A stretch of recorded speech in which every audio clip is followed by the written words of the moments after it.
Saya juga nggak mau kalah nih sama Efron yang masih muda. Semangat pagi! Wah, terima kasih Bu Erni ya semangatnya.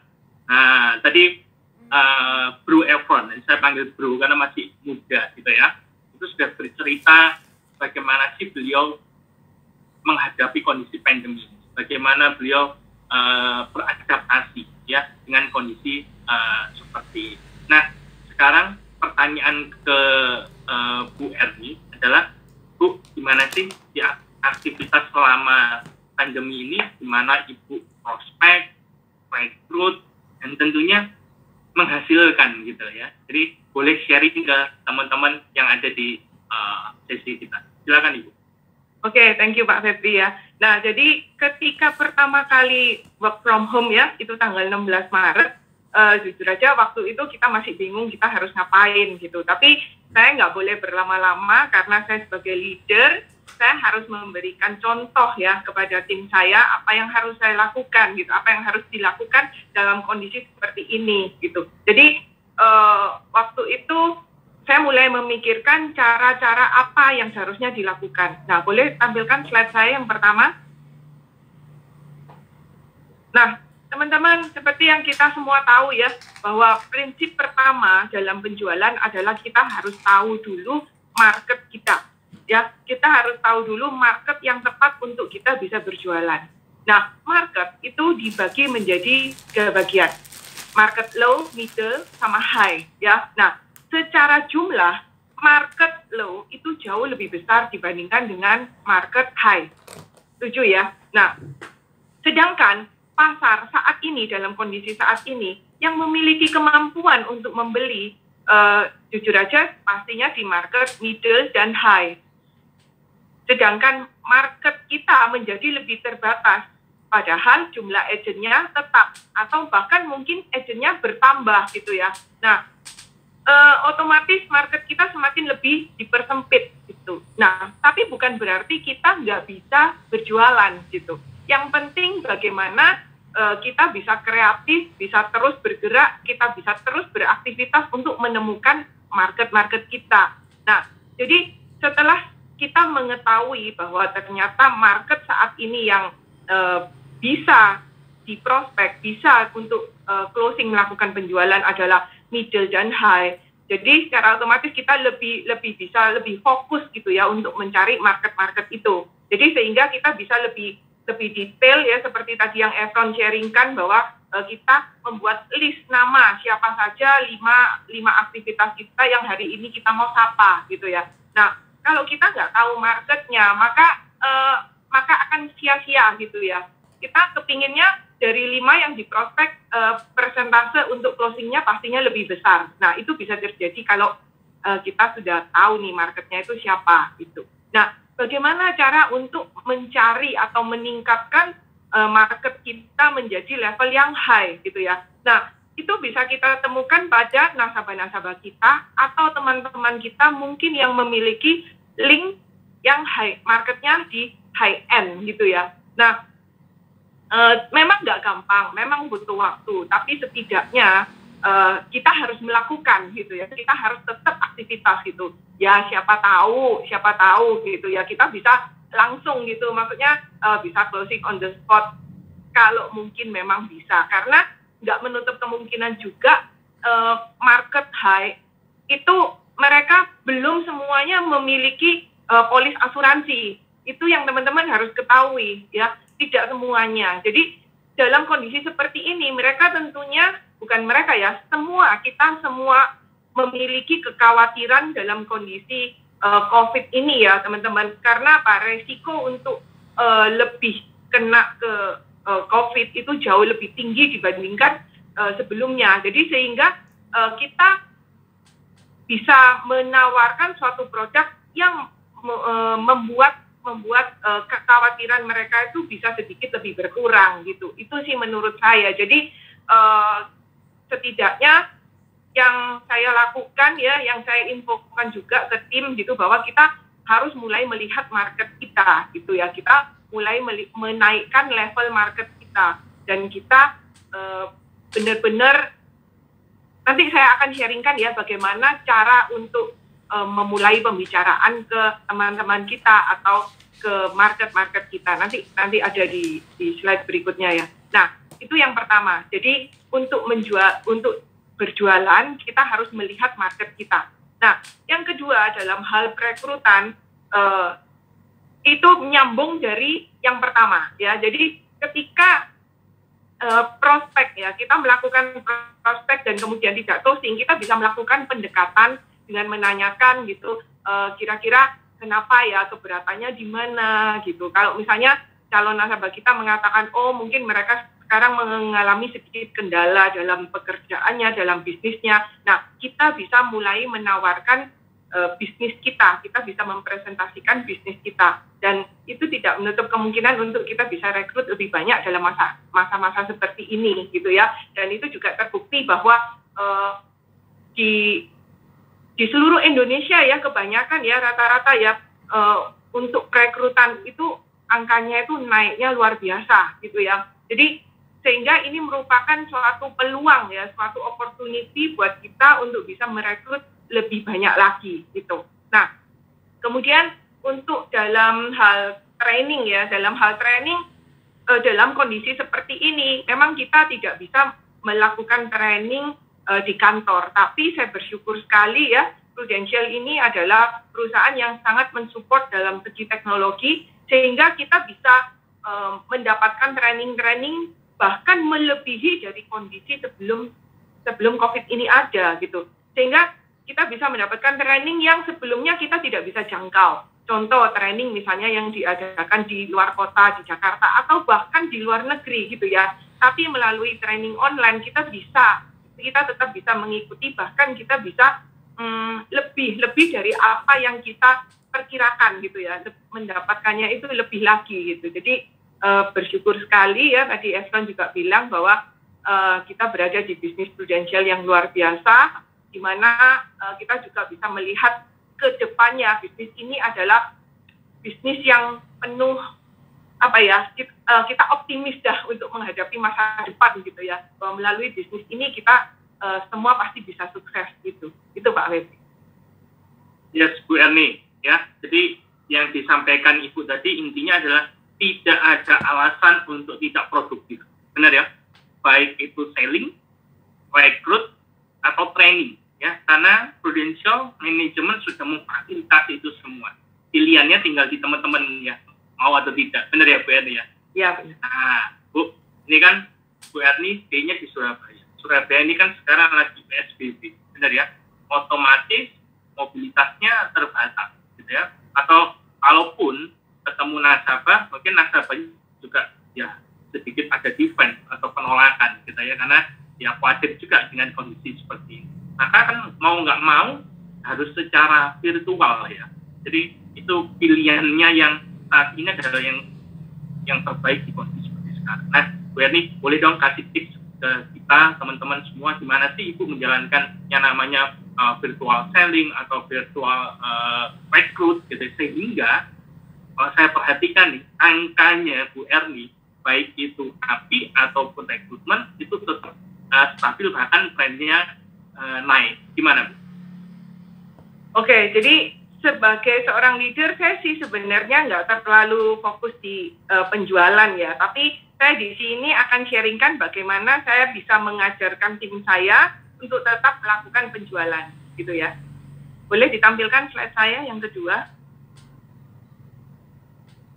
Oke, next.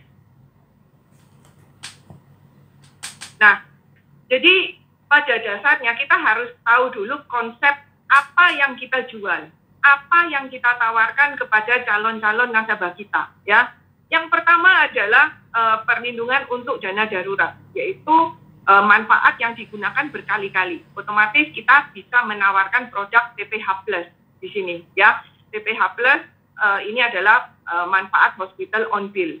Jika nasabah sudah memiliki, maka kita bisa tawarkan lagi untuk berikutnya, yaitu perlindungan jangka pendek.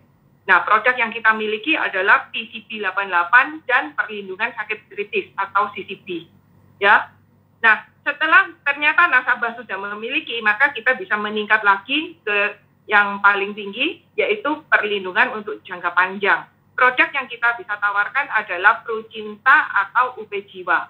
Nah, konsep ini dulu, jadi supaya agent itu benar-benar mengerti apa aja sih yang ditawarkan, paling basic itu apa sih yang ditawarkan.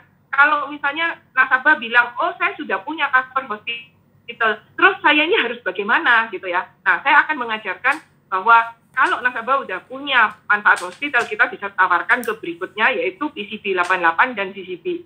Kalau mereka ternyata calon nasabah kita sudah memiliki perlindungan sakit kritis, maka kita bisa tawarkan ke perlindungan untuk Prucinta atau UP Jiwa yang bisa diwariskan ke keluarga. Itu dulu, oke? Next. Nah, kemudian saya akan mengajarkan ke agent saya, jika bertemu dengan nasabah, ya, ngomongnya bagaimana sih, gitu ya. Nah, saya pertama akan bilang, tanyakan dulu apakah sudah memiliki manfaat hospital. Ini yang hospital dulu ya.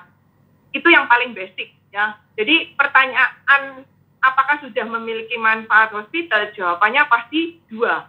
Yang pertama pasti bilang sudah punya, yang kedua tidak punya. Nah, bagaimana kalau calon nasabah bilang sudah punya? Nah, kita tanya dulu lagi, apakah yang dimiliki sudah on bill? Nah, kalau memang sudah on bill, nasabah kan ada dua jawaban. Ada yang jawab belum, ada yang jawab sudah. Bagaimana kalau nasabah bilang belum, gitu ya? Nah, kalau belum, pertanyaan berikutnya adalah agentnya masih aktif atau enggak? Nah, dari sana calon nasabah ada dua jawaban juga. Kalau calon nasabah bilang agentnya masih aktif, maka kita cukup mengingatkan untuk upgrade manfaat on bill di agent yang lama. Kemudian yang kita lakukan, kita bisa menawarkan produk PCB atau Prucinta. Ya, itu konsep yang pertama. Ya, nah bagaimana kalau agent masih aktif, dia calon nasabah bilang tidak aktif, sudah tidak aktif. Maka kita tanya dulu perusahaan asuransinya apa, gitu ya. Kalau jawabannya adalah perusahaan asuransinya adalah Prudential, maka kita bisa membantu untuk pindah servicing agent. Lalu kita bisa membantu nasabah kita untuk mengupgrade manfaat hospital menjadi PPH+. Ya, jika calon nasabah bilang perusahaan asuransinya bukan Prudential, maka kita bisa menawarkan dan mempresentasikan produk PPH kita yang luar biasa. Nah, kalau misalnya nasabahnya mau, maka ya udah kita bisa bukakan nasabah untuk manfaat hospital PPH+. Kalau nasabah nggak mau, ya kita bisa tawarkan untuk nasabah download Pulse, karena kita bisa infokan bahwa dengan download Pulse, maka nasabah bisa mendapatkan manfaat cash santunan 1 juta per hari jika terkena COVID, dan dapat santunan cash 10 juta kalau terjadi resiko meninggal karena kecelakaan gitu ya. Nah, jadi itu yang saya ajarkan. Nah, bagaimana kalau misalnya calon nasabahnya bilang mereka sudah punya manfaat on bill? Nah, kita tanya dari perusahaan Prudential atau insurance lain. Kalau ternyata dari perusahaan Prudential, maka ya udah, berarti kan manfaat hospitalnya kan udah on bill. Kita bisa tawarkan produk yang lain, yang PCB atau Prucinta. Ya, ingat ya diagram tadi yang pertama ya, yang saya presentasikan tadi. Nah, jika ternyata nasabah sudah memiliki manfaat hospital on bill dan bukan dari Prudential, maka kita bisa membantu nasabah untuk cek polis. Takutnya manfaat on bill yang dimiliki ini udah polis yang 5 tahun lalu, 7 tahun lalu, sehingga angka-angkanya itu, nilainya itu udah nggak relevan lagi gitu loh dengan kondisi saat ini. Jadi kita bisa membantu nasabah untuk cek polisnya, apakah manfaat yang dimiliki udah maksimal. Kalau misalnya sudah maksimal, ya udah kita bisa tawarkan produk PCB atau Prucinta. Ya, kalau misalnya polis yang dimiliki calon nasabah kita belum maksimal, artinya masih memiliki manfaat on bill tapi yang lama, mungkin yang limitnya setahun cuma 600 juta atau 300 juta gitu ya, maka kita bisa tawarkan produk PPH+. Gitu ya. Nah, bagaimana kalau misalnya kita tanya ke calon nasabah dan calon nasabah bilang mereka tidak punya polis hospital. Maka kita tanyakan alasannya, kenapa? Kalau boleh tahu, kenapa selama ini kok belum punya manfaat hospital gitu loh. Padahal kan di mana-mana rata-rata semua orang sudah memiliki. Nah, kita di sana tugas kita adalah mengedukasi nasabah kita pentingnya punya manfaat hospital on bill. Ya, nah setelah kita mengedukasi, kalau calon nasabah mau, ya udah berarti kita bisa bukakan polis PPH. Kalau misalnya calon nasabah tidak mau, ya kita bisa tawarkan untuk download PAL ya, untuk mendapatkan fasilitas santunan ke 1 juta per hari, setidaknya nasabah punya perlindungan itu ya. Atau misal kita bisa tahu karena mungkin calon nasabah kita itu tidak mau karena mungkin mereka mengalami gangguan dalam bisnisnya, maka kita bisa tawarkan untuk bisnis join partner bisnis dengan kita gitu. Nah, ini adalah step-step tahap-tahapan yang wajib dimiliki oleh agen, terutama untuk agen baru ya. Karena apa? Karena ini adalah panduan. Jadi teman-teman di sini bisa lihat gitu ya, apapun jawaban nasabah, kita ini bisa jual, benar nggak? Coba lihat dari yang mulai atas. Tawarkan PCB, tawarkan Bro Cinta, upgrade PPH, buatkan PPH. Kita lihat yang paling ujung kanan ya teman-teman. Tawarkan download PAL, ya. Kemudian tawarkan PCB, Bro Cinta, tawarkan PPH, buatkan PPH plus.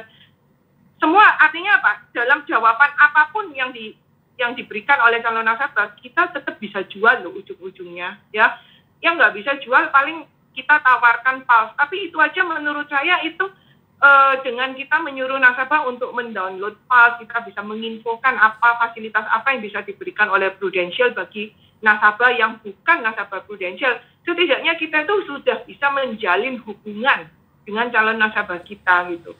Jadi setidaknya kalau kondisi nasabah mungkin perekonomiannya udah lebih baik, jika mereka ada waktunya mereka mau membuka polis, setidaknya mereka tuh bisa ingat dengan kita yang mau care dan peduli dengan mereka gitu. Ya. Oke, kemudian next. Nah, ini saya biasanya selalu sharing ya di grup saya bagaimana cara menyapa via WhatsApp gitu ya. Nah, ini saya kasih contoh misalnya teman kita itu namanya Nana gitu ya. Ini hanya konsep aja teman-teman ya. Jadi ini bukan kata-kata yang baku gitu. Teman-teman bisa berkreasi sesuai dengan teman-teman sendiri gitu, be yourself lah. Ini kan hanya patokan saja, intinya seperti ini. Tapi teman-teman bisa kembangkan sendiri gitu ya. Nah, saya kasih contoh aja. Halo Nana, apa kabar? Bagaimana keluarga? Sehat kan? Semoga Nana dan keluarga dalam keadaan sehat dan selalu dalam penyertaan Tuhan. Nah, kita tunggu balasannya dulu. Kalau nggak dibalas, ya nggak apa-apa. Kita tanyain lagi, kita ulangi lagi pertanyaannya. Ya, jadi saya maunya calon nasabah saya atau calon orang yang saya ajak bicara itu merespon saya dulu. Baru saya masuk ke pembicaraan berikutnya.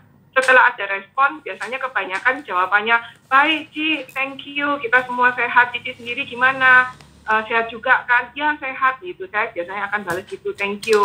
Terus kemudian saya akan mulai percakapan berikutnya. Nana, ngomong-ngomong manfaat hospital Nana, apakah pakai asuransi apa ya? Buka polisnya sudah berapa lama?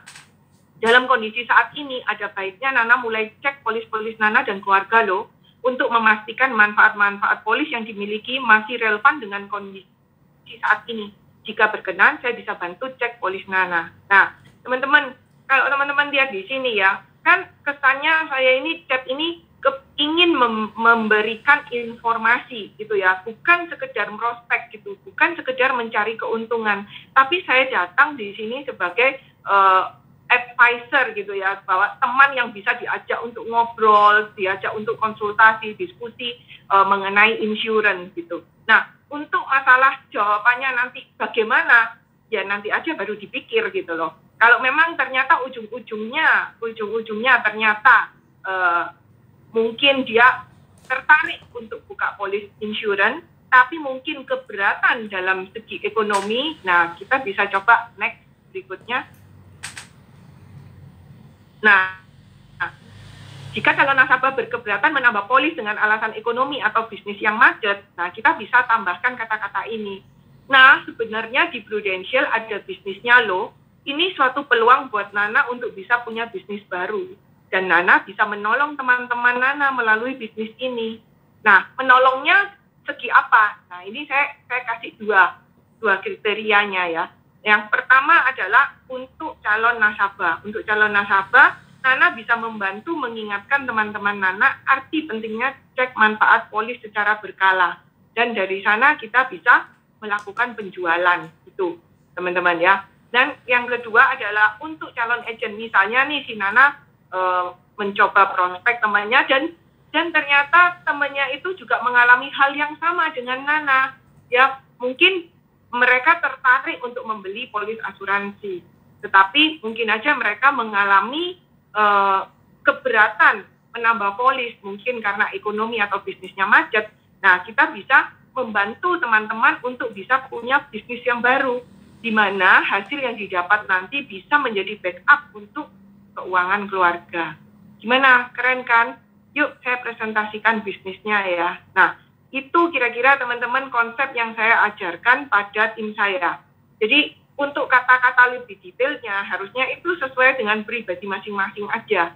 Ini kan hanya konsep-konsep aja gitu. Jadi ini juga yang saya lakukan ya terhadap teman-teman saya atau ketika saya memulai pembicaraan dengan teman-teman saya konsep ini. Cuman saya biasanya panggil namanya satu persatu. Jadi bukan broadcast teman-teman. Kalau broadcast kesannya kan tidak secara one on one gitu ya, tidak private gitu ya. Jadi saya benar memanggil namanya supaya kesannya kita benar-benar care dan peduli gitu loh dengan lawan bicara kita gitu. Nah, ini adalah beberapa contoh. Mungkin teman-teman agent saat ini bisa memakai cara yang saya presentasikan ini. Gitu, Pak Febri. Wah, mantap ini materinya ya. Jadi tadi Bu Erni sampaikan bahwa tadi flow-nya itu saya interest ya, sama yang materi yang flow-nya itu bagaimana tadi misalkan ketika ketemu nasabah atau janjian, ketika menolak atau iya. Nah, ini sangat terstruktur sekali. Jadi ketika dijawab tidak, lanjutnya gimana, kalau iya bagaimana. Nah, ini semoga bisa diaplikasikan oleh teman-teman agent ya. Dan nah, tadi Bu Erni juga menyampaikan gimana sih cara menyapa di awal ya ketika WA dan sebagainya ya. Jadi ini menurut saya ilmu yang sangat aplikatif ya, yang saya harap teman-teman semua yang hadir di acara ini itu bisa aplikasikan setelah ini. Nah, Bu Erna, ini pertanyaan lagi dari saya ya. Strategi ke depan. Ini kurang lebih pertanyaan sama seperti Pak Efron tadi ya. Kita nggak tahu kondisi ini seperti apa ya. Apa sih strategi Bu Erni dan tim ya untuk tentunya bisa terus survive di bisnis ini gitu kan. Langkah-langkahnya apa? Saya dulu atau Pak Efron dulu? Bu Erni dulu. Oke. Ya, kalau menurut saya ya, bisnis Prudential ini udah bisnis yang paling keren ya sebenarnya dibanding dengan bisnis-bisnis yang lainnya, apalagi bisnis saya sebelumnya gitu ya. Dimana saya melihat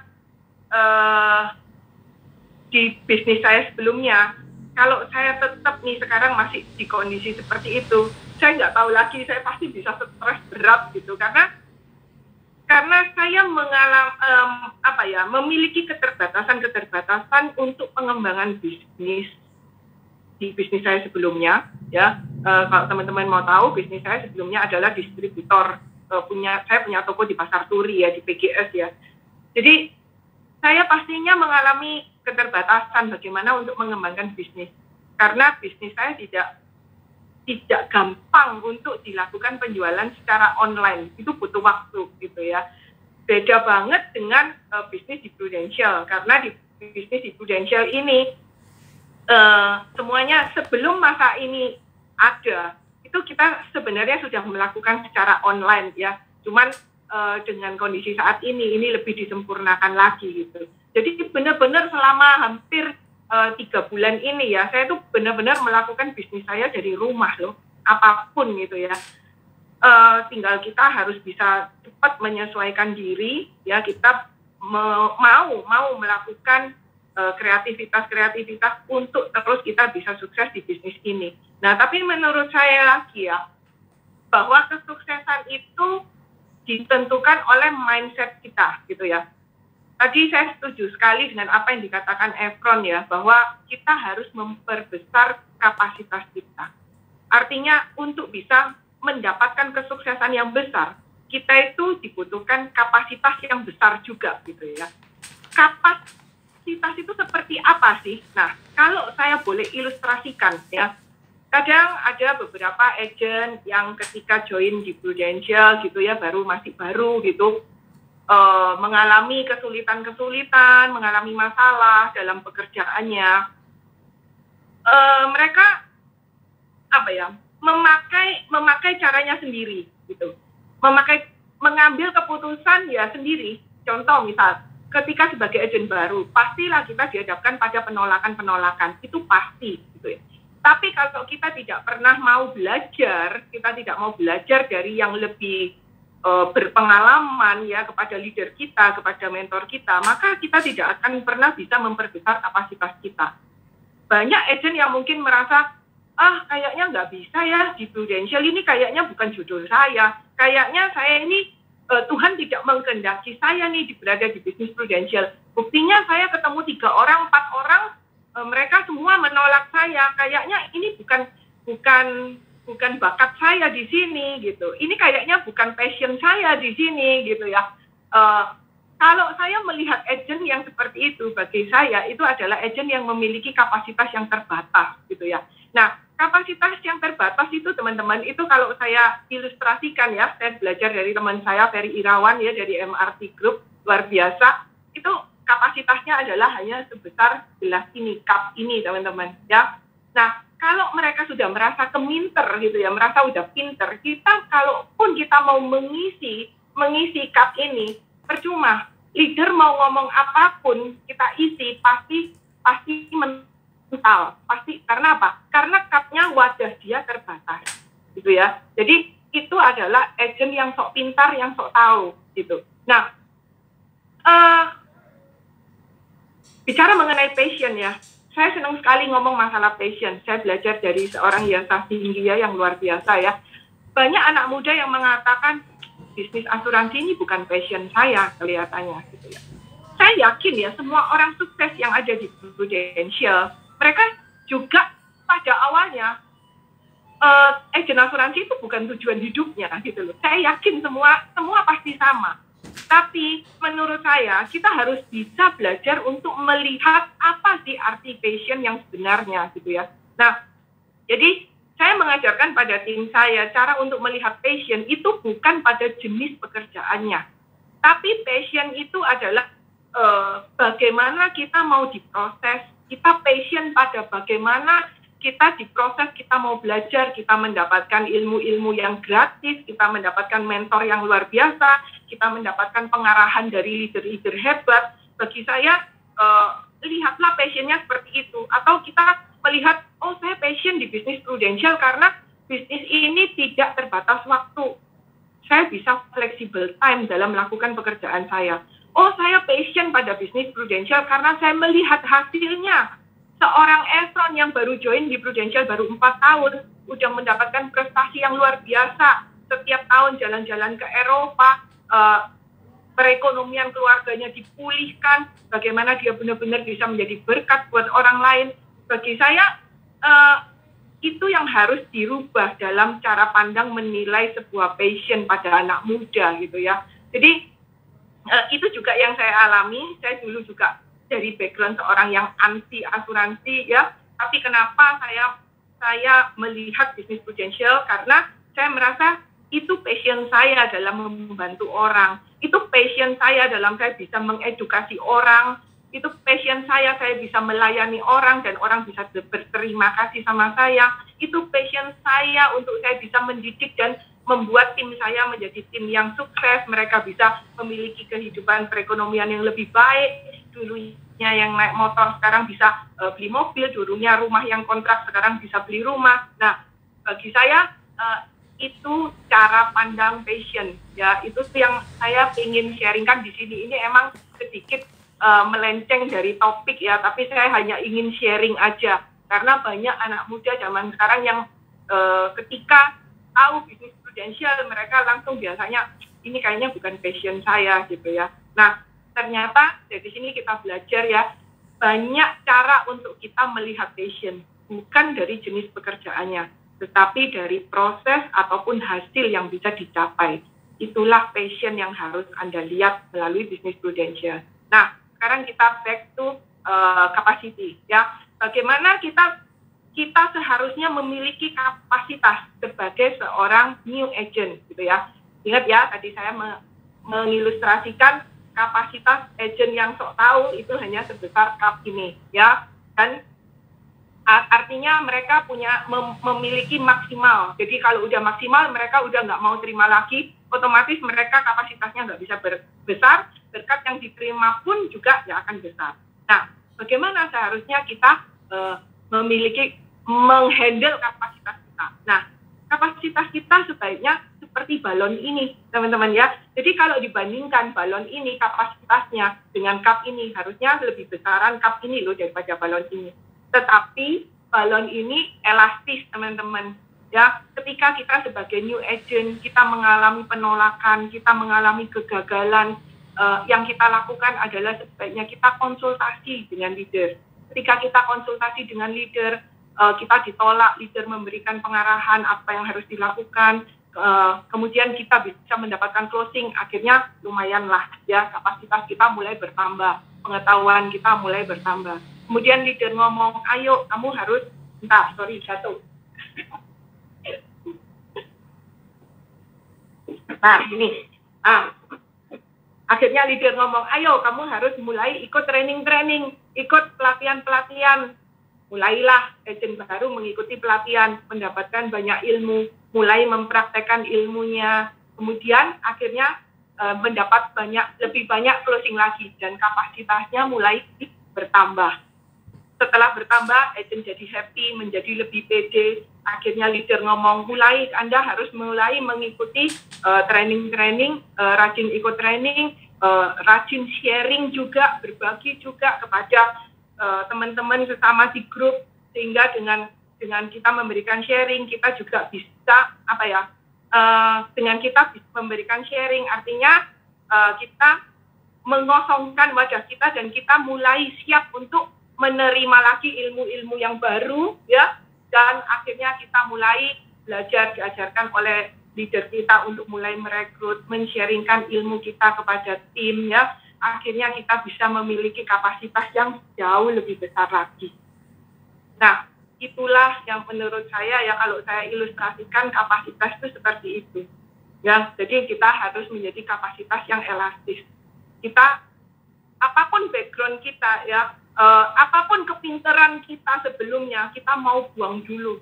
Kita mau benar-benar mau mendengarkan apa yang dikatakan oleh leader.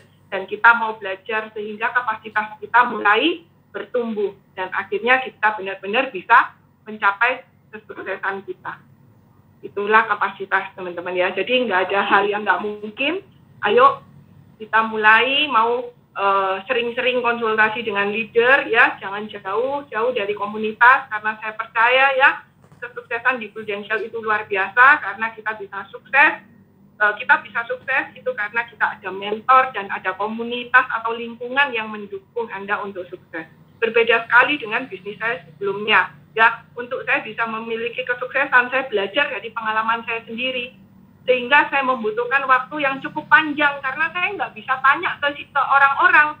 Seandainya nih saya punya teman saya sukses, punya bisnis yang sama dengan saya. Seandainya saya tanya, bagaimana cara kesuksesanmu? Boleh nggak saya tahu bagaimana cara Anda menjalankan bisnis Anda sehingga sukses? Saya yakin mereka nggak akan mau jawab. Beda sekali dengan di Prudential. Bahkan kita yang tadi Evan juga udah ngomong, bahkan kita bisa mengikuti training-training gratis seperti acara hari ini. Ya, jadi itulah teman-teman kenapa Anda harus seriusin di bisnis ini. Anda harus mendekatkan diri dengan komunitas dan leader Anda dan banyak belajar. Saya yakin kesuksesan tahun 2020 ini nggak ada yang nggak mungkin, pasti bisa. Wow, mantap ya, big applause buat Bu Erni ya. Jadi kalau ini saya ibaratkan McDonald's yang disampaikan sama Bu Erni ini tadi paket lengkap gitu ya. Jadi teman-teman dari awal materinya ya, terus tadi Bu Erni juga menyampaikan caranya, terus ini barusan Bu Erni juga mengilustrasikan dalam bentuk balon gitu ya. Oke, luar biasa Bu Erni. Oke Bu Erni, ini ada beberapa pertanyaan yang masuk ya. Ini saya pilih yang bisa mewakili teman-teman semua. Ada satu pertanyaan dari Bagus Iskandar Bu Erni. Jadi pertanyaannya gini, kondisi sekarang bagaimana sih caranya cari opportunity baru? Apalagi beberapa agent itu kan dia punya kelebihan canvassing. Jadi dengan keterbatasan data, ya, keterbatasan referensi atau kenalan, ya, nah maka dilakukan canvassing selamanya. Nah akhirnya beberapa teman-teman khususnya yang di daerah ini kesulitan, gitu, karena nggak punya, bukannya nggak punya ya, datanya terbatas, referensinya terbatas. Nah kondisi ini kira-kira tipsnya apa Bu menghadapi apa ya, style teman-teman yang sudah biasa canvassing? Jujur aja, saya memang tidak pernah melakukan canvassing, tapi saya sebagai leader saya bisa memberikan saran ya kepada Bagus ya, tadi yang udah nanya ya. Justru Anda yang sudah pernah melakukan canvassing itu bagus banget loh. Karena Anda sudah memiliki database, Anda sudah memiliki data, walaupun itu terbatas, tapi Anda sudah memiliki. Nah, manfaatkan Anda harus lebih ekstra perhatian terhadap orang-orang mungkin yang menolak Anda ketika Anda canvassing. Di sini Anda bisa memberikan sedikit perhatian gitu ya. Contoh, kita nggak harus ngomongin tentang asuransi, tapi kita bisa menyapa di chat gitu ya, atau telepon ya, sekedar menanyakan bagaimana kabarnya, bagaimana dengan kondisi saat ini, bisnisnya bagaimana gitu ya. Kemarin saya juga melakukan hal itu ya kepada nasabah saya yang belum closing ya. Jadi nasabah saya sempat ngomong waktu di telepon, Ci, ngomong asuransinya, maaf kok ya, saya hari ini telepon, saya tidak untuk ngomongin asuransi, tapi saya benar-benar saya ini mau menanyakan bagaimana kabarnya engkau dan Cici, apakah sehat-sehat aja, apa yang bisa saya bantu dalam kondisi saat ini, apakah persediaan untuk hand sanitizer, masker, atau apapun, disinfektan, atau apakah sudah cukup, apa ada yang bisa saya bantu. Nah, jadi menurut saya ini adalah waktu yang tepat untuk kita invest terhadap nasabah-nasabah kita, gitu. Invest kebaikan. Tadi Evan juga sudah menjelaskan, kita membangun hubungan yang baik. Karena kami percaya ya setelah masa ini berlalu, yang mereka ingat itu adalah kita, orang yang peduli dalam kondisi saat ini, gitu ya. Jadi bagi Anda, teruslah bergerak. Kemarin Pak Rusli juga udah sharing, kita itu harus seperti naik sepeda. Ya, naik sepeda kita harus terus mengayuh, karena kalau kita nggak terus mengayuh, kita akan jatuh. Sama seperti itu di bisnis ini, kita harus terus melakukan aktivitas. Jadi jangan anggap remeh hanya menyapa hai, gitu ya. Atau mungkin kalau misalnya kita ada kelebihan berkat, kita bisa mengirimkan mungkin makanan kecil buat mereka, sekedar untuk mengingatkan kepada mereka bahwa ingat kepada kita, gitu ya. Setidaknya mereka itu tahu bahwa kita ini orang yang masih ingat kepada mereka, gitu. Tapi saya juga mau menginfokan ya, kemarin saya sempat kontak dengan nasabah saya yang berada di daerah ya, di daerah Jawa Timur, kota-kota kecil ya. Ternyata perekonomian itu tidak terlalu berdampak loh di kota kecil, gitu. Karena apa? Kebutuhan saat ini yang lagi booming, bisnis yang lagi booming tentunya adalah bisnis yang berhubungan dengan bahan makanan, benar nggak? Sedangkan di daerah kebanyakan pekerjaannya bisnisnya adalah perkebunan gitu ya, yang berhubungan dengan kebutuhan pokok gitu. Jadi sehingga mereka bilang, loh bisnisnya suami saya sekarang malah rame gitu ya. Saya tanya bisnisnya apa gitu, ternyata bisnisnya toko alat teknik. Nah kebetulan kan memang ada di kota kecil, itu rame banget. Karena para petani-petani itu mereka dalam kondisi saat ini mereka kebutuhan dan permintaan demand-nya itu sangat meningkat gitu. Jadi untuk daerah-daerah nggak terlalu berpengaruh ya dengan perekonomian. Jadi buat teman-teman jangan menyamaratakan gitu. tetap aja melakukan aktivitas, tetap aja melakukan kontak dan tanya bagaimana kabar orang-orang yang pernah Anda prospek. Saya yakin dari sana pasti ada peluang. Dan ketika Anda bisa memberikan pelayanan dan service yang terbaik, satu aja yang closing ya, mungkin ketika Anda canvassing bisa canvassing sampai 30 atau 50 orang, tapi cukup satu aja yang mau closing, saya yakin dari satu itu bisa berkembang jadi 30 teman-teman. Karena ketika pelayanan Anda baik, Anda bisa memberikan edukasi yang baik kepada nasabah Anda bisa memberikan perhatian yang lebih kepada nasabah Anda, saya yakin nasabah Anda bisa mereferensikan mungkin ke saudaranya atau bahkan ke teman-temannya, yaitu seperti itu. Jadi nggak ada masalah. Itu semua tergantung dari mindset kita. Kalau mindset kita bilang, kayaknya susah, ingat ya, berarti wajah kalian hanya sebesar ini. Tapi kalau teman-teman mengatakan harus bisa, kalau orang lain bisa, kenapa saya nggak bisa? Artinya teman-teman sudah memperbesar kapasitas Anda. Gitu.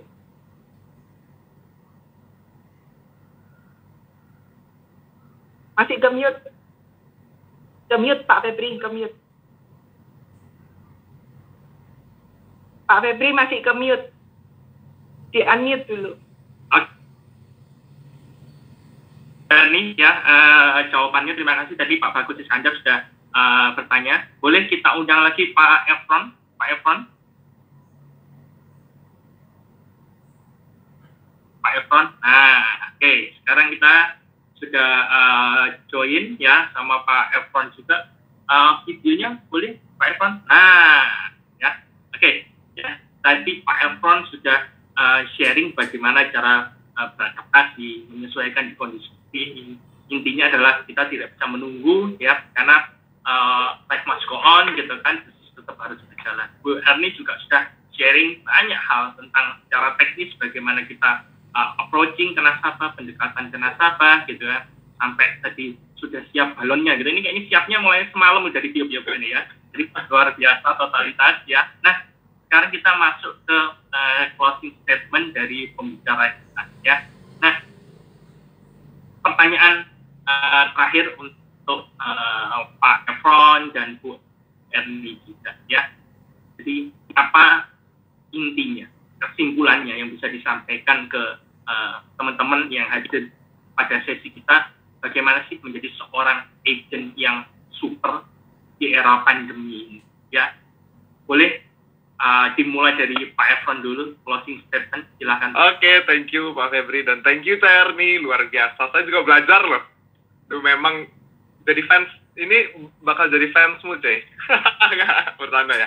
Oke, closing statement dari saya gini sih Pak Febri. Ada ilustrasi ya yang menyatakan bahwa saya belajar dari quote saya, yaitu Arisandi. Jadi manusia itu sebenarnya dia boleh keterbatasan secara fisik, ataupun dia terkurung di dalam penjara, ataupun dia terkurung di dalam rumah, itu namanya keterbatasan secara fisik. Jadi seperti yang kita ketahui, apa sih yang membuat orang itu menjadi super?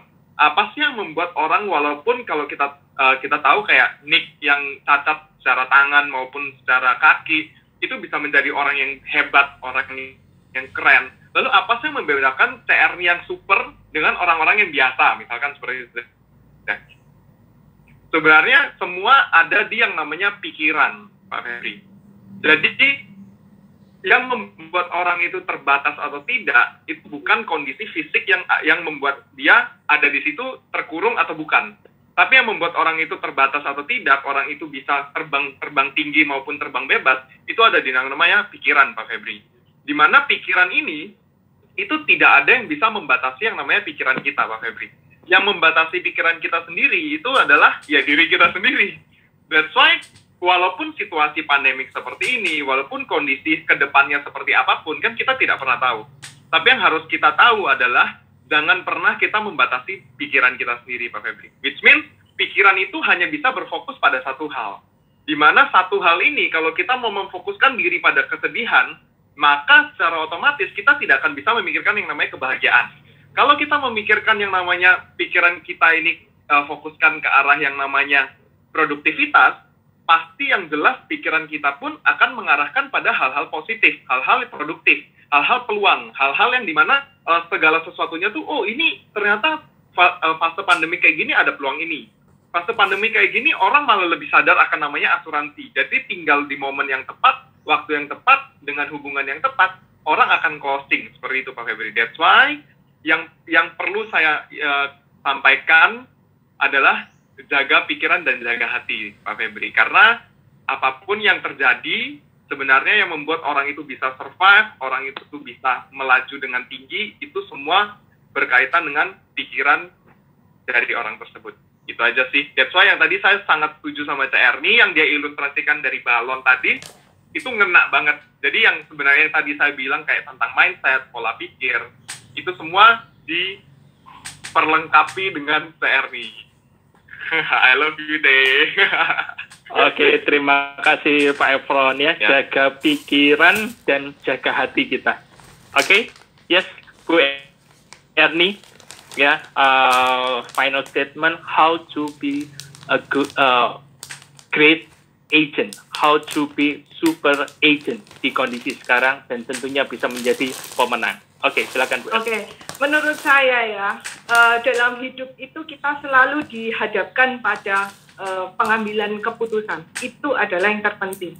Apapun keputusan kita, itu yang menentukan langkah kita, itu yang menentukan masa depan kita. Ya, kalau teman-teman pernah dengar cerita saya sebelumnya ya, bahwa saya lahir dari keluarga yang sangat berkekurangan ya. Jadi ketika saya SMA, saya sudah memikir bagaimana nasib saya besok ketika dewasa. Apakah saya mau tetap dalam kondisi keadaan miskin gitu ya, ataukah saya mau merubah hidup saya menjadi lebih baik gitu. Nah, di sana saya berpikir Tuhan itu nggak adil. Kenapa saya dilahirkan di keluarga yang miskin gitu. Tuhan nggak adil. Saya terus mendapatkan mengalami kepahitan di masa-masa muda saya. Sampai akhirnya saya penasaran dan saya mencari tahu bagaimana orang itu bisa kaya. Nah, akhirnya saya mulai mendekati teman-teman saya yang kaya, dan saya mencari tahu bagaimana cara orang tuanya bisa sampai kaya. Nah, modal itulah yang saya dapatkan ya. Bekal itulah yang saya dapatkan sehingga bisa membentuk mental saya dan karakter saya untuk menjadi seorang yang kaya, walaupun saya belum kaya saat itu. Jadi saya juga mendapatkan wejangan dari orang tua teman saya bahwa ternyata untuk menjadi kaya itu sebenarnya bukan dari modal duit, bukan dari uang, tapi modal yang paling utama adalah mental dulu. Itu yang harus dibenerin. Nah, saya bersyukur sekali ya, pada masa muda saya selalu diperhadapkan dengan kondisi saat itu, dan saya dipenuhi hikmat sehingga saya bisa menentukan gitu keputusan apa yang saya ambil, bahwa sejak saya muda saya sudah memutuskan besok saya harus jadi orang sukses, saya harus jadi orang kaya, bukan karena duit tapi karena mental. Itu dulu yang saya tanamkan ya ketika saya muda, dan itulah dan keputusan-keputusan terbiasa dalam mengambil keputusan itulah yang saya alami dalam proses kehidupan saya. Begitu juga ketika saya memutuskan menjadi agent Prudential ya. Ketika itu saya bersyukur sekali ya, cici saya Bu Erlina Gunawan sudah mengentas saya ya sebagai agent Prudential, padahal butuh waktu yang lama. Tapi ketika itu saya juga mengambil keputusan apakah saya mau jadi agent yang biasa-biasa saja atau jadi agent yang luar biasa. Dan thanks God, pada saat itu saya dari awal sudah memutuskan bahwa saya harus jadi agent yang luar biasa. Nah, begitu juga dengan kondisi saat ini. Ya, saat ini pada saat kondisi pandemi, bagaimana Anda memutuskan? Anda mau jadi orang yang biasa-biasa dengan kehidupan Anda yang sebelumnya, atau bahkan mungkin bisa mengalami penurunan dari kehidupan Anda yang sebelumnya, ataukah Anda terus mau mengejar mimpi-mimpi Anda dengan melakukan perubahan aktivitas, perubahan cara kerja yang harus Anda lakukan untuk Anda bisa tetap mencapai goal-goal dan impian Anda. Teman-teman, sebenarnya saat seperti ini sama persis seperti kondisi saya saat tahun 2009. Jadi ketika tahun 2008 saya sudah join sebagai agent Prudential, dan ketika itu ada krisis global ya, ada subprime mortgage ya waktu itu, di mana perekonomian juga lesu, sama seperti saat ini. Ketika tahun 2009 awal saya mencoba prospek ke beberapa nasabah, 3 atau 4 nasabah, dan mereka mengatakan bahwa bisnisnya lagi lesu. Kemudian saya beranggapan bahwa tidak ada peluang. tidak ada peluang, bahwa kondisi pasti semuanya sama. Sehingga dalam 2009 saya tidak melakukan apa-apa. Sampai di akhir tahun 2009, ketika ada acara besar Prudential dan beberapa orang dipanggil maju untuk yang mendapatkan achievers, waktu itu Star Club Beijing maupun Double Star Club dan BCC maju ke panggung, saya kaget dan saya hanya gigit jari. Karena saya merasa, ngapain aja saya selama ini? Kenapa orang lain bisa? Kenapa saya nggak bisa? Kenapa orang lain bisa melihat peluang? Kenapa saya nggak bisa? Ya itu saya menyesal teman-teman ya. Dan saya berjanji saya akan berusaha untuk bisa melihat peluang, opportunity dalam segala situasi pasti ada kesempatannya. Nah, itu juga yang menjadi dasar pemikiran saya ketika hari pertama work from home ya tanggal 16 Maret. Di situ saya berpikir, apa yang harus saya lakukan, strategi apa yang harus saya lakukan supaya saya tetap bisa keluar menjadi pemenang di tahun 2020 ini ya. Nah, jadi saya mulai menyusun seperti yang tadi udah di-sharingkan ya, saya mulai melihat market, memilah-milah market, membuat daftar nama dan terus melakukan aktivitas tanpa henti sampai saat ini. Bahkan hari Minggu pun saya masih terus melakukan aktivitas saya untuk apa? Untuk menjadi habit yang baru. Karena teman-teman harus sadari ya, tadi Efron juga udah bilang kita harus bisa menerima bahwa saat ini kita udah masuk di new world, kita masuk di new era, kita sudah masuk di new normal. The new normal sudah dimulai. Ya, kalau kita tidak mau belajar untuk cepat menyesuaikan, maka kita tidak akan pernah menjadi apa-apa. Yuk, bagi teman-teman yang memang ingin mendapatkan perubahan di tahun 2020 ini untuk menjadi lebih baik dari tahun sebelumnya, itu adalah hal yang sangat-sangat mungkin. Ingat ya, kita harus memperbesar kapasitas kita. Dengan cara apa? Dengan cara terus mendekatkan diri dengan komunitas kita, dengan terus konsultasi sama leader, dengan terus mengikuti pelatihan training-training yang diadakan, maka saya percaya 2020 ini akan penuh kesuksesan buat kita semua. Yes, terima kasih, mantap. Love it, Bu Erni. Ya, kita harus punya mental sebagai orang kaya, mindset orang kaya. Ya, karena itu yang bisa merubah hidup kita. Oke, teman-teman, luar biasa sekali. Ya, kita dapat paket lengkap ya hari ini. Pembicara kita yang sangat menginspirasi. Teman-teman, boleh saya minta tolong bantuan teman-teman untuk mengembalikan semangatnya ke Pak Efron dan Bu Erni. Teman-teman boleh chat ya di situ, kasih spirit buat Pak Efron dan Bu Erni. Kita ketik sama-sama, we support you Pak Efron, we support you Bu Erni. Ya, kita kembalikan semangatnya ke beliau-beliau ini supaya bisnisnya, karirnya di Prudential jauh lebih hebat lagi. Ayo semua bisa ketik di chatbot ya, kita kasih support, kita tulis we support you Pak Efron, we support you Bu Erni ya, sebagai bentuk apresiasi, sebagai bentuk terima kasih kita untuk teman-teman semuanya. Oke, teman-teman, sebelum kita di penghujung acara ya, kami ucapkan terima kasih kepada Bu Erni, Pak Efron ya, sebagai bentuk ucapan terima kasih kami ya. Kami akan memberikan e-certificate ya yang akan diberikan oleh RADT East Java kepada Bapak Victorio. Kami persilahkan.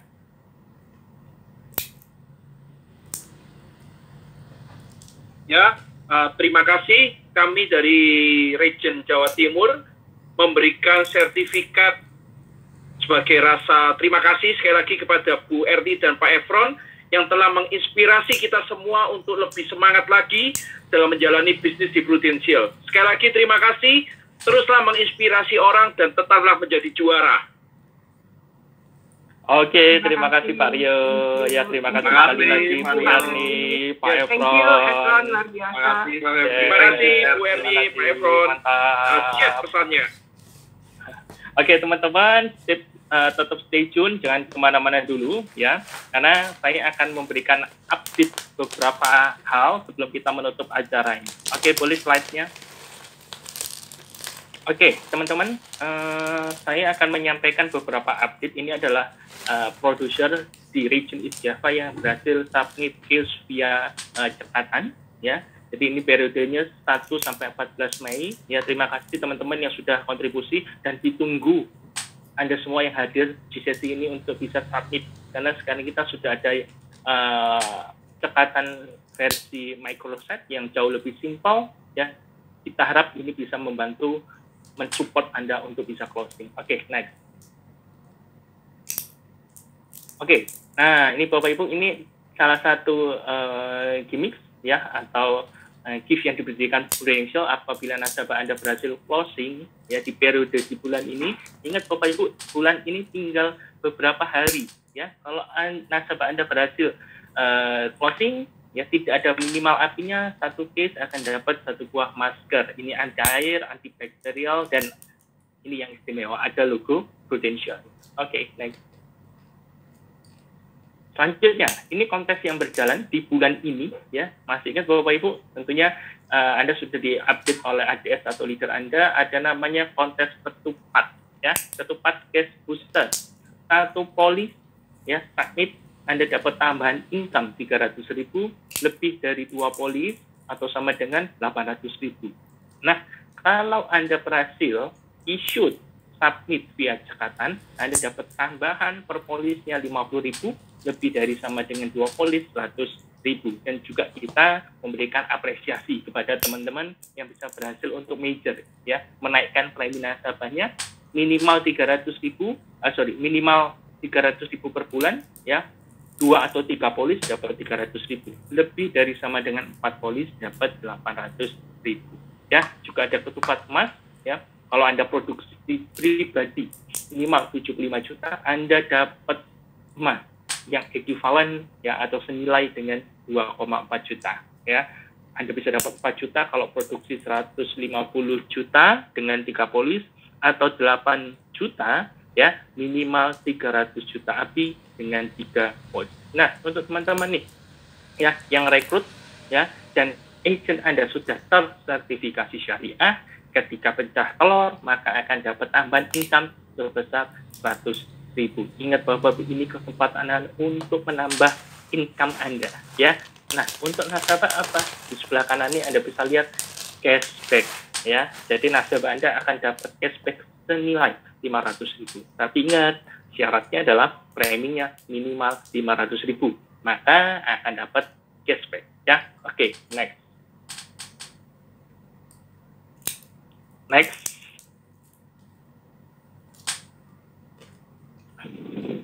Oke, ini bonus VCB 88. Nah, ini ya, ini sampai Juni 2020. Ini tambahan bonus kalau Anda melakukan metode pembayaran tahunan atau semesteran. Maksimal Anda bisa dapat potensi income hingga 45%, Bapak Ibu bayangkan ya. Ini komisinya sangat besar sekali ya, ekstra komisinya. Dan kalau closing Prudcinta ya, kalau Prudcinta ini berarti yang syariah ya, bahkan untuk yang bayar tahunan Anda bisa maksimal dapat 40%. Sementara yang semesteran, yang 6 bulanan, Anda bisa dapat maksimal di angka 35%. Ambil kesempatannya hanya sampai Juni 2020. Oke, next. Nah, ini Bapak Ibu ya, setelah ini berakhir ya, Anda atau agent Anda ya bisa gabung atau mengundang calon nasabah Anda atau mengundang nasabah existing Anda untuk bisa hadir di acara customer gathering kita. Ya, temanya adalah jurus anti panik di tengah pandemi. Oke, Bapak Ibu, manfaatnya apa sih mengundang nasabah Anda untuk join? Yang pertama adalah untuk branding. Yang kedua, ini jadi tools, jadi alat Anda untuk Anda bisa reselling lagi. Ini salah satu bentuk kepedulian Anda ke nasabah. Ajak join karena akan dapat informasi dari pembicara yang luar biasa. Oke, next. Nah, Bapak Ibu, tanggal 19 Mei, tepatnya hari Selasa, jam 3, kita ada National Grand POP. Ya, ini pembicaranya luar biasa, ada Dr. Arifin, Stefani Gunawan, Johannes Tiabudi, ya ini top leader, top producer di Prudential. Ya, Bapak Ibu, pastikan Anda register, pastikan ajak calon nasabah Anda untuk join di bisnis ini. Ingat Bapak Ibu, peluang saat ini terbesar adalah peluang rekrut. Ya, ambil kesempatan, jadilah agent-agent super, ya, jadilah agent-agent yang luar biasa tadi yang disampaikan Bu Eni. Anda harus ambil kesempatan ini, karena ini adalah momentum terbaik untuk kita ajak calon rekrutan kita. Jadi sudah ada linknya, jadi nanti detailnya Anda bisa tanya ke ADS-nya masing-masing. Oke, next. Oke, Bapak Ibu, ini set terakhir kita. Bapak Ibu, terima kasih sekali lagi, ya, kami mewakili tim East Java, ya. Terima kasih atas waktunya, ya, untuk hadir di sesi kita, dan juga saya terima kasih untuk Pak Efron, Bu Erni yang sudah sharing. Terima kasih untuk teman-teman semua yang mempersiapkan acara ini, ya. Keep stay healthy, jaga kesehatan kita, ya, stay connected, tetap kita connect dengan nasabah kita, tetap kita connect dengan leader kita, dengan tim kita, and stay productive. Oke, Bapak Ibu, terima kasih sekali lagi, ya, you are top. Terima kasih Bu Erni, ya, Pak Efron, terima kasih semua tim, ya, dan teman-teman agent yang leader yang sudah hadir di acara ini. Oke, terima kasih semuanya, sukses selalu, and see you at the top.